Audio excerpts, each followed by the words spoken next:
Hello, Bill. Good morning, Matt. Welcome to the DMZ, everybody. Our post-Father's Day episode, our post-Georgia 6 episode. So everything's coming up Matt Lewis, I guess. So if I haul out the Matometer again, here Republicans going 4 for 4 on special elections. Where are we still in? I mean, there's still a special prosecutor. There's still new revelations about Flynn being given sensitive information when he was under suspicion. So are we in Nixon-Harding territory, or are we back up to TR or Coolidge or Reagan? I don't know. I don't know. I'm not ready to do a matometer thing, but I mean, it's not as bad as it might be. I don't know. Look, these things are not predictive. You cannot extrapolate anything about the midterms from these. I don't think. Maybe you disagree, but winning is better than losing. And if Republicans had lost, that would have, done all sorts of things. There would have been momentum, fundraising, candidates who wanted to now suddenly run, media feeding frenzies. It could have impacted the health care bill and the slim chance that Trump actually has of passing, comprehensive legislation. So this is a good sign. You can't dispute that. This is a good sign for Trump and Republicans right now. Well, you do have to be careful not to over-extrapolate. There was a special election in Pennsylvania in 2010 the Republicans were hungry for, and they came up short. And, of course, it's the Murtha 2010 was a great year for Republicans. Paul Hackett was the Democratic Iraq war vet who ran Ohio in 2005. And he came up short. 2006 was a great year for Democrats. Obviously, a lot can happen between June of 2017 and November of 2018, but I do think there is a pattern, or pattern's a little bit too strong word, but I think there's some common threads in the 4 special elections that we've had, and that is declines from the congressional vote in 2016. The Democrats have had smaller declines than Republican declines, which suggests there's more base enthusiasm on the Democratic side than the Republican side. But at the same time, as you point out, Republicans are not going into panic mode about that because they're winning. Perhaps they're going to get overly cocky now. I mean, maybe this is going to grease the health care bill. It's still not a popular health care bill. It's still got a terrible CBO score. The Senate score is still probably going to be bad next week. All the polling of it is awful. And is this going to make Republicans lead with their chin instead of saying, wait a second, all we've succeeded is winning Republican districts with smaller margins when we have 24 Republicans in districts that Clinton won. We're not getting a lot of soft Republican turnout. We still have problems to fix, and now we're not going to focus on them because we think, everything is fine. Yeah, that's one way of looking at it. That's the winning is losing, losing is winning, which sometimes is true. I'm going with the winning is winning. Look, winning, it's like better than losing theory, which says, look, if you can't beat Karen Handel, a bad candidate, with $30 million in a district that Trump won by 1 point, then how are you going to take back the House? Well, that's the glasses half full or half empty, however you want to see it version. Let me give you some numbers here on the turnout. I think they're very interesting numbers. So, damn it, Bill! No, I was told there'd be no math, and you're not going to fool me with these numbers. So this is the percent drop for Republican and Democrat candidates from the 2016 congressional races to the 2017 specials.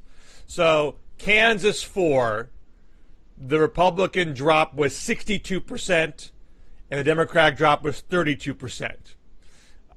In Montana at large, the Republican drop was 34%. The Dem drop was 19%. In South Carolina last night, the Republican drop was 72%, and the Democratic drop was 60%. And in Georgia 6, the Republican drop was 33%, the Democratic drop was 0. Ossoff got almost the exact same number of votes as the Democrat congressional candidate in 2016. It was 24 votes less. And, and maybe there'll be some, I don't know if there'll be some absentee rolling in late, then maybe that number will get tweaked. But it's essentially the same. I mean, to match the vote in a special, I mean, you expect turnout drops in a special. It's not a presidential year. So you can say, wow, they spent so much money to come up short. Well, they spent a lot of money to max out on the Democratic base in that district. And it wasn't, so on one hand, you can say, across the board, Democratic turnout was better than Republican. That suggests more base enthusiasm, and they're going to be lighter red and some light blue districts in play. That might be advantageous for Democrats. The negative part of that is you're not seeing Democrats make inroads into the Republican base. They're maximizing. I mean, Montana and Georgia were the races that got the most media attention, and Democrats, in Georgia matched and Montana almost matched Democratic turnout. The flip side of that is when the spotlight was on the hardcore Trump base, they turned out too. I mean, Karen Handel did not really run much of a moderate race. She was a bit. It was a little good cop, bad cop there, but all the outside group ads attacking Ossoff were Ossoff is Pelosi, Ossoff is Kathy Griffin, Ossoff is Black Bloc inaugural rioters, Ossoff is aligned with the Congressional shooter. I mean, that's how bad it got. But that juices the Trump base. Right. Contrast well, that. And it was a referendum on Pelosi, not a referendum on Trump, and I think that was an interesting turn of events. You would have assumed that it would have been about Trump, but instead it seems like Ossoff backed off attacking Trump, and that Republicans marginally. ratcheted. I mean, he had anti-Trump. I mean, I've seen some commentary about that. I think his last wave of ads was more on the let's join together and cut wasteful spending and attract high-tech jobs. But it wasn't that long ago when Trump pulled out of Paris that Ossoff had an ad saying, here's a climate scientist. Trump says climate change is a hoax. What do you have to say? A climate scientist says that's wrong. So it's not like he never gave up on his anti-Trump but while message. he was sort of nuancing it and dipping his toes in the Trump water, Republicans were nailing Nancy Pelosi. I mean, Dave Weigel has this piece out in the Washington Post that shows the voter mouthpieces that some of these outside and inside groups were running. One of them is a picture of, obviously a Photoshop picture of Nancy Pelosi pulling off an Ossoff mask. One of them is a picture of Pelosi as the puppeteer, sort of, manipulating Ossoff. And so, sort of surprising to me, but it turns out that Nancy Pelosi was a lot of baggage. And, and that probably did motivate, Trump voters to turn out. Yeah, so I suspect there's going to be a lot of recriminations against Pelosi. I'm writing one right now. It's going to be on the Daily Beast momentarily. All right. Well, before I give my counter take on that, why don't you give your anti-Pelosi take? Well, look, I think there's a few things. Number one, you've got the fact that to make it to leadership of either party, you have to be from a safe district, which tends to make you more liberal. If you're a Democrat, then and that's sort of a vicious cycle, because she keeps getting elected because the Democrats who are in Congress are like her, but then because of her, you can't get people like Ossoff elected or Quist elected who might actually vote for someone different in leadership. So it's like a self-fulfilling prophecy. There's the other issue, which of course is that she's been in the public eye for over a decade, and there's an accretion of attacks and baggage. We saw what happened to Hillary Clinton. They have made her into a stereotype and a caricature, and it's hard to shake that. And then the last thing, I think, you can call it sexist if you want, but I think men and women both have some sort of an aversion to liberal women of a certain age, whether it's Hillary Clinton or Nancy Pelosi. May not be fair, but I think there's a perception that kind of they come off as hectoring, and there's just something about them that some people, I would argue, especially in red districts, find viscerally repellent. And so you add all those things up, and you have a question: is Nancy Pelosi the right person? If Democrats want to take back the majority, if Democrats want to win districts in places like Montana and Georgia and other places that they will need to pick up if they're going to take back the House, is Nancy Pelosi a drag to have as potentially the next Speaker of the House?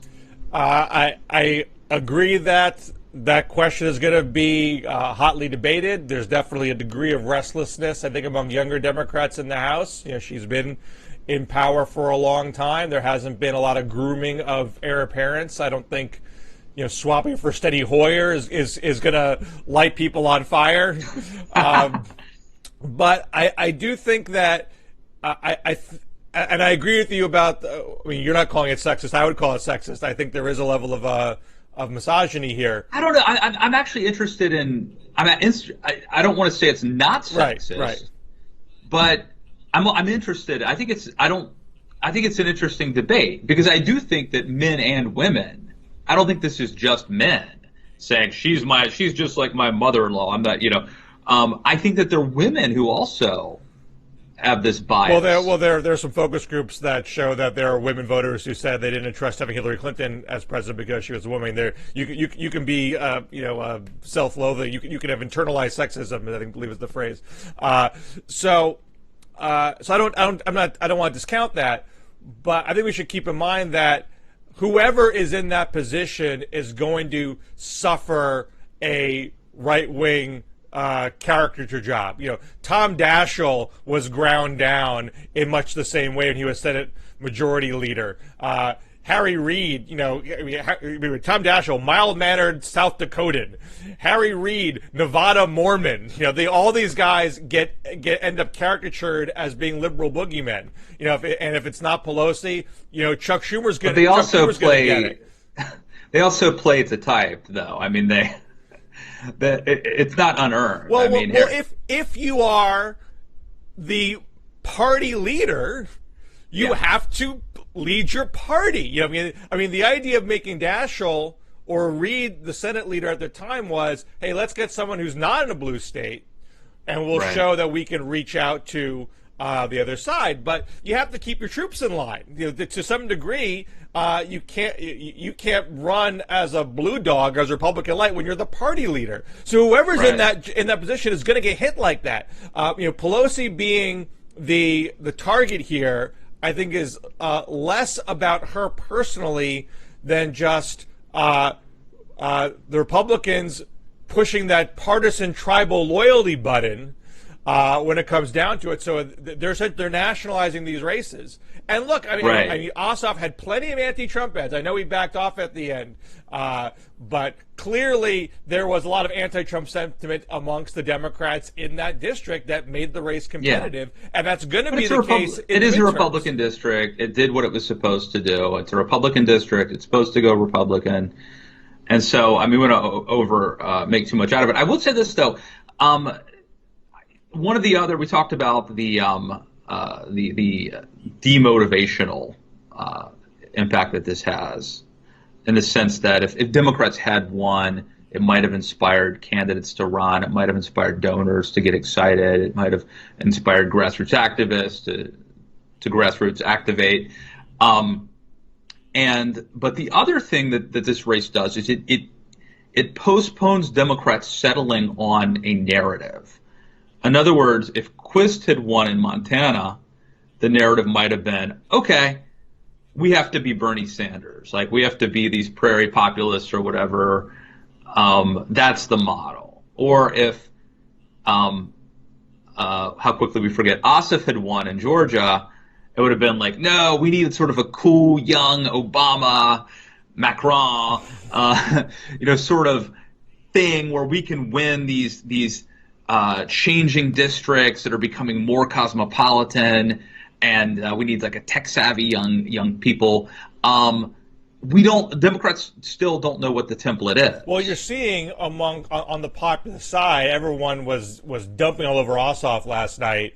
Democracy for America's Jim Dean saying this proves that the tired centrist Democratic playbook doesn't work. I believe Move On had said something similar, but of course that ignores. Look, we've had 4 specials. Ossoff and Archie Parnell in South Carolina ran more as moderates. Rob Quist and James Thompson in Kansas, Rob Quist in Montana, ran more like Bernie Kratz. They all lost. So there's no common thread. This is not really about Hillary versus Bernie, populism versus centrism. This is much more about partisan tribal loyalty than anything else. Right, but the type, I mean, look, maybe it may just well be, and it would make sense that you have a broad umbrella brand of what it means to be a Democrat, and then you run different people in different districts and see what happens. But it would have been nice for them to have sort of settled, because they're going through an identity crisis right now. It's sort of like the right went through, to have settled on, this is who we are, this is our winning formula. And they're no closer to that. That's correct. I mean, I think people are relitigating populism versus centrism right now, but since nobody has won, nobody has a trophy, nobody has the upper hand in that debate, and perhaps that's not really the debate they should be having. I mean, the guy that did the best of all of them is Parnell, who got he got the closest of the 4. He had almost no money. He had no media attention. He had no small donor support. He was dismissed by the Bernie folks as being from Goldman Sachs. And the Republicans didn't run anything against him. So, and it's not that he had fantastic turnout. It's that Republicans were asleep at the switch. And so, the argument that the DCCC is Democratic Congressional Campaign Committee, this all started when they did not put any money into James Thompson in Kansas. And Move On and Progressive PCCC, I'm forgetting the exact acronym. Those folks said, this shows how awful the DCCC is. They don't put money into real progressives. They play things too cautiously. They only fund establishment candidates, and they screwed Thompson. And the DCCC's argument at the time was, well, if we come in there heavy, they're going to nationalize the race, and he can't run as a local Democrat tailoring to the district's concerns, and that's going to hurt him. Now, that might have been some excuse making. I mean, they could have given him some money quietly, which is what they did. They gave Quist $600,000. They gave Parnell $275,000. They gave Ossoff $6 million. So they went a lot heavier into Ossoff, but they gave Quist and Parnell something. Quist got a lot more small donor attention because he was Bernie blessed. Parnell was totally ignored. And Parnell was the only guy of anybody who was able to localize it the best he could and got the closest. So that does bolster what the DCCC was arguing before. However, that's hard to scale up. How are you going to localize things in 2018? I love that I love the meeting where the guy comes in and he's like, this is our plan. Nothing. Not going to get involved. This is the most devious, brilliant. It could never work, right? No one would ever, even if it's the right thing to do, you can't tell your boss that the plan is to keep a low profile. I mean, I think that could work in some isolated circumstances. I mean, maybe you actually do get involved. You give a little bit of money, but you do it on the down low. Every district. Right. I mean, 2018 is going to be a massive debate about Trump and whether or not we want to check Trump in Congress or not. I mean, there's going to be no way to get around that. I mean, we might say this on a past show. You can't be a late night talk show host to get around Trump. You can't be Jimmy Fallon and say, I'm going to be 80s nostalgia for everybody. Everyone wants you to pick a side, Trump or not Trump, and that's going to be the case in the midterms. But so that's the terrain that Democrats have to figure out, and it's not necessarily about trying to prove that populism works or populism doesn't work, because that's not necessarily clarifying what we've seen in the past 4 elections. All right, let me ask you a couple quick questions. Ossoff got criticism for his speech, his concession speech. People said that he was doing like an Obama impersonation. I don't know if you saw it. I didn't see it. If you'd ever seen it, but anyway, so that's something to think about. And I'd love to see people sound off on that in the comments. Is the criticism that what should he have done? Well, no, it was like he's literally trying to become Obama, like videotapes of like Obama and trying to like imitate the way he talks. The other one is, I don't know if you noticed this, Karen Handel did not mention Donald Trump's name in her speech. She just thanked the President of the United States. Well, I mean, this Georgia district, which I found telling. This is a suburban district. It is one of the most highly educated districts in the country. Nate Cohn at the New York Times listed there are only 15 districts in the country, according to his assessment, that are majority college educated, and Georgia is the most Republican of all of them. And it's less Republican than it was. I mean, this was a much closer race than Tom Price in 2016. It tracks pretty closely to what happened between Clinton and Trump in 2016. People said, hey, Ossoff did worse than Hillary in this race, which is half true. He did worse in the spread between Ossoff and Handel, percentage point wise, is wider than Clinton and Trump. But Ossoff's vote share is higher than Clinton's vote share, not by a lot. He had 48 and change, and I think it was 48.1, and Clinton was 46.8. So it does suggest that Trump has transformed this district into a purple district, and Handel is being cognizant of that. This is not a Trump-loving district. So she is still going to keep her an arm's length from him, it would seem, and she might not be a reliable vote for Trump in Congress. We'll have to see. But that does suggest that she might want to be more of a maverick in Congress than Trump would like. So do you think that this helps healthcare? And do you think that, I was put on the spot yesterday by John Berman on CNN, if Senate Republicans and Mitch McConnell will pass a health care bill before the 4th of July.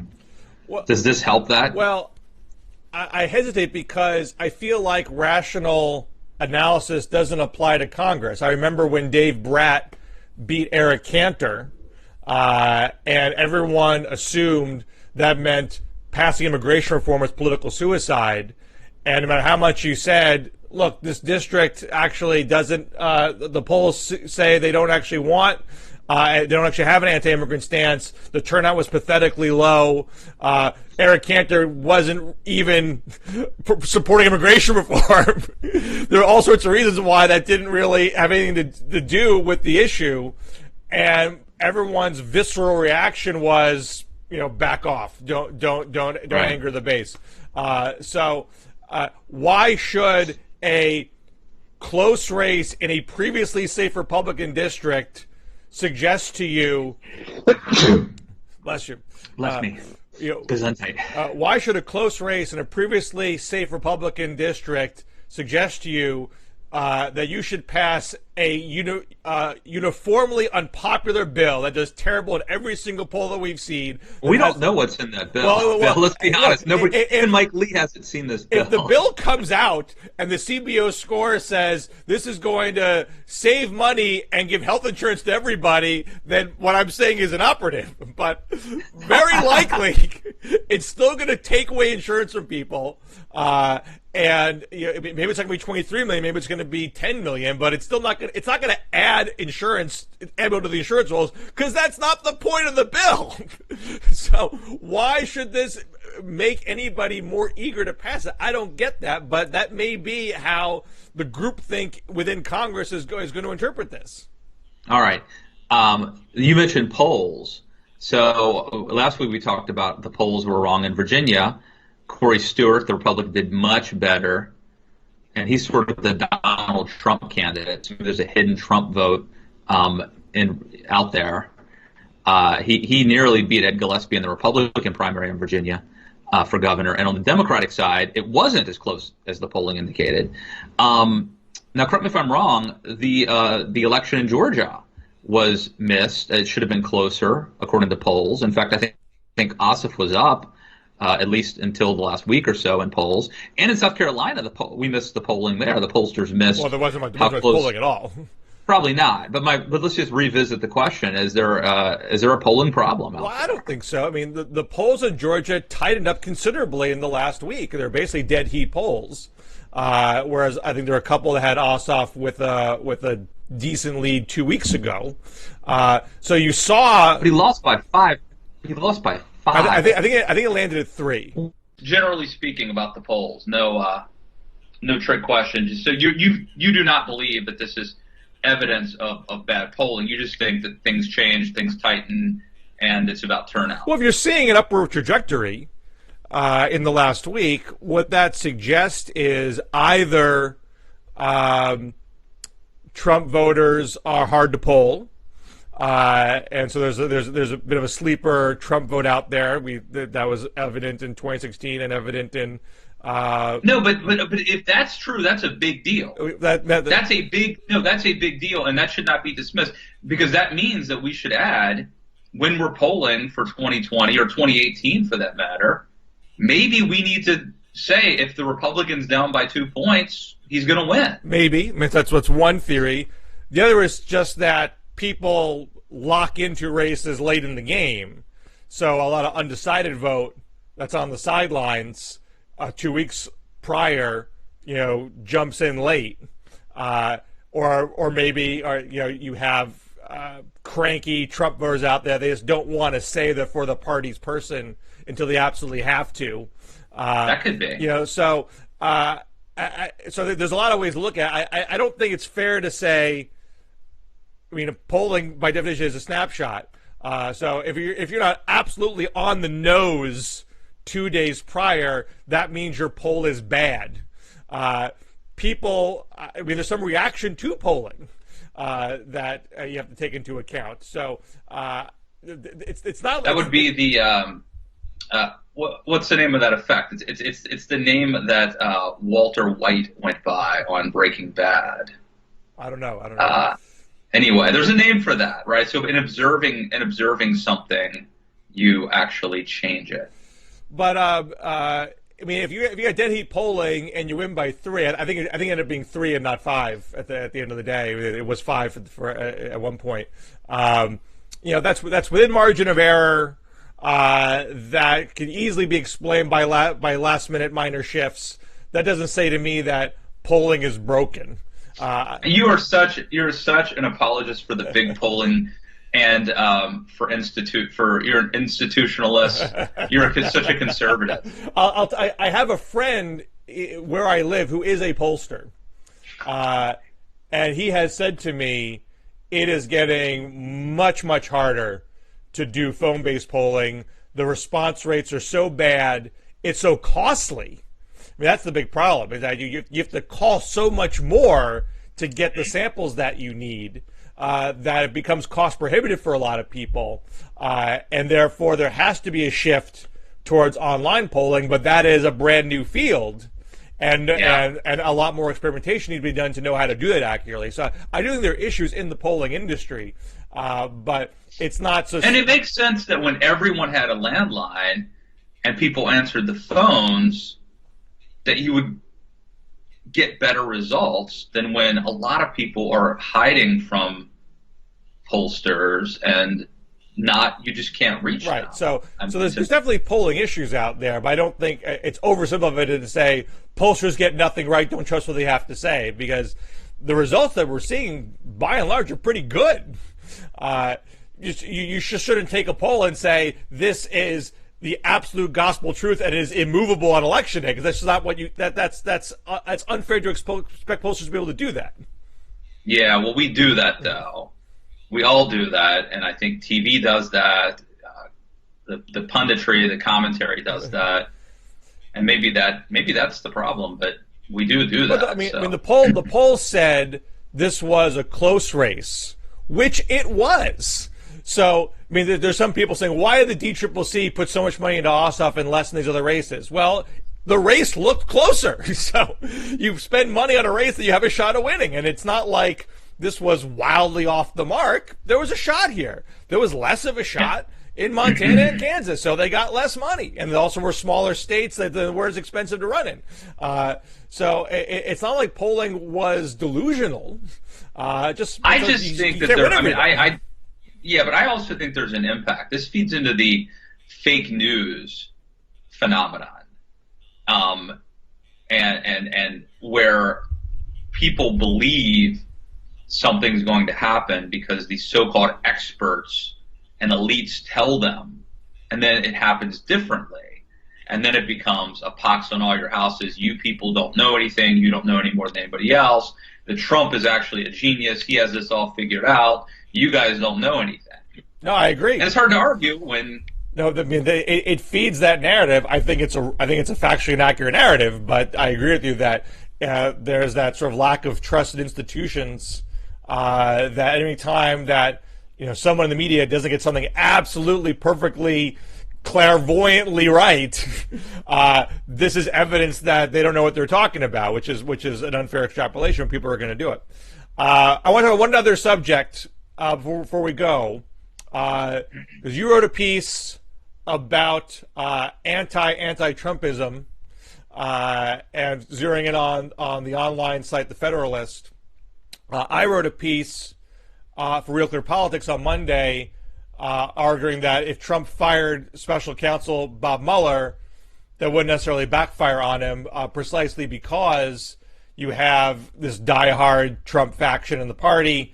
You have Republicans in Congress that don't want to run afoul of that. So it's a different landscape than Nixon and Watergate, when Nixon actively knew when he did the Saturday Night Massacre that he was egging on impeachment, but thought he had to do it anyway to maintain his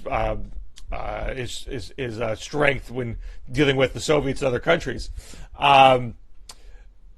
So bringing those 2 points together, is your sense that anti-Trumpism is so strong that Trump could do something as drastic as brazenly shutting down an investigation into his own potential obstruction of justice and get away with it? I think he could shoot somebody on Fifth Avenue. Yeah, no, I mean, half the country, if Trump does something bad, says, yeah, but the other guys did something worse, or yeah, but the other guys are going to give you Nancy Pelosi, or yeah, but the media did this, or yeah, I mean, so the whataboutism, the anti-anti-Trumpism, whatever it is that Trump does, they will say, yeah, but Obama did the same thing and worse, and the liberal media didn't even care about it when he did it. And there's some elements of truth to it. I mean, I think that some of the media coverage about Trump has been hyperventilating. I think that there is such a thing as Trump derangement syndrome. But I also think Trump has been uniquely bad and dangerous in some ways. And I don't think we should just be dismissing the bad things he did and saying, well, what about this other thing over here? That misdirection, I think, is intellectually dishonest and hackneyed. And what concerns me is not that it occasionally happens, because I think that, yeah, media, there is a liberal media bias. I've called it out. I think it's fair to sometimes point out that, yes, well, this isn't unprecedented. Obama did it, Bush did it, whatever. But when you habitually refuse to deal with anything Trump ever does, and your immediate reflex is to say, yeah, but someone else did this or that, I mean, I think that's hackneyed. And that's not what we are supposed to be doing as truth tellers and journalists, and holding powerful people accountable. Well, in your piece at the Daily Beast, you expressed concern that the anti-Trumpism at the Federalist has taken a site that used to be known for being a paragon of intellectual conservatism and now dragged it into being, hackneyed flax. So does that mean that the Federalist has it right? Look, we're in a world of partisan warfare, and what they're doing is going to work for conservatism for the Republican Party. or is there some long-term cost at sacrificing the mantle of intellectual conservatism? Both, probably. I mean, so look, I don't know what their motive is. There could be there could be a profit motive. There could be a buzz motive, a desire for attention, or there could be just a sincere belief that this is war, and the ends justify the means, and we have to, do to them what they do to us. And my concern with that is then it turns into propaganda. You take very smart, creative, interesting people, but they're not exploring truth or advancing sort of philosophical ideas. They are sort of marshaling their wit and wisdom and intelligence and putting it to work for activism, which is essentially could be as propagandistic. If so, anyway, I don't know what their motive is, but I think there is a concern that if people who heretofore had been perceived as intellectually honest, thoughtful conservatives get branded as partisan hacks, then it's hard to ever go back. That tarnishes your reputation. And it's, then we see, this is the same reason I thought it was wrong for the Heritage Foundation to try to become an activist organization. Because what we need right now isn't more activist organizations. There's plenty of them, maybe too many. There's a time when we needed them, by the way. Maybe too many on the right. What we really need is a think tank that's highly respected and puts out thoughtful, analysis and research and is beyond reproach and is intellectually honest and is sort of respected by academics. That's what's really needed. But the Heritage Foundation kind of betrayed that. And I think the same thing is true amongst journalists and opinion leaders and writers. We can find bloggers and right-wing zealots. That's not a problem. We have plenty of them. What we need are people who are highly respected. But to maintain that respect, you have to sort of maintain your integrity. And I do worry that that some of my friends on the center right are getting close to crossing the Rubicon there. So this is this was me sort of hopefully giving some advice to my friends, and sort of maybe nudging them a little bit. We'll see how it's received. Yeah, have your friends received it and responded to you yet? There hasn't been any push. It's still early. I posted this morning at the Daily Beast. There hasn't been a lot of pushback. My guess is that it'll sort of be ignored and overshadowed by the Georgia stuff that we focused on this morning. But we'll see. I mean, interestingly, this always happens. All sorts of people on my Facebook page are now posting articles by the Federalist that were more sort of ridiculous and egregious and clickbaity that I didn't even see, that I hadn't even seen. I wish that I'd seen them yesterday and I would have put them in my column. But it's sort of a catch-22 that we face in this business. All right. This has been a satisfying post-election DMZ. I aim to satisfy. Even though it's not going to for Democrats, it's always good to talk to you, Matt Lewis. Good talking to you, Bill Scher. Check us out at DMZ Show on Twitter. Read, let's see, you've got that Real Clear Politics piece that came out Monday. And you have one about the pop at Politico? I have to go write something for Politico right now. Oh, okay. So perhaps that'll be up by the end of the day or tomorrow.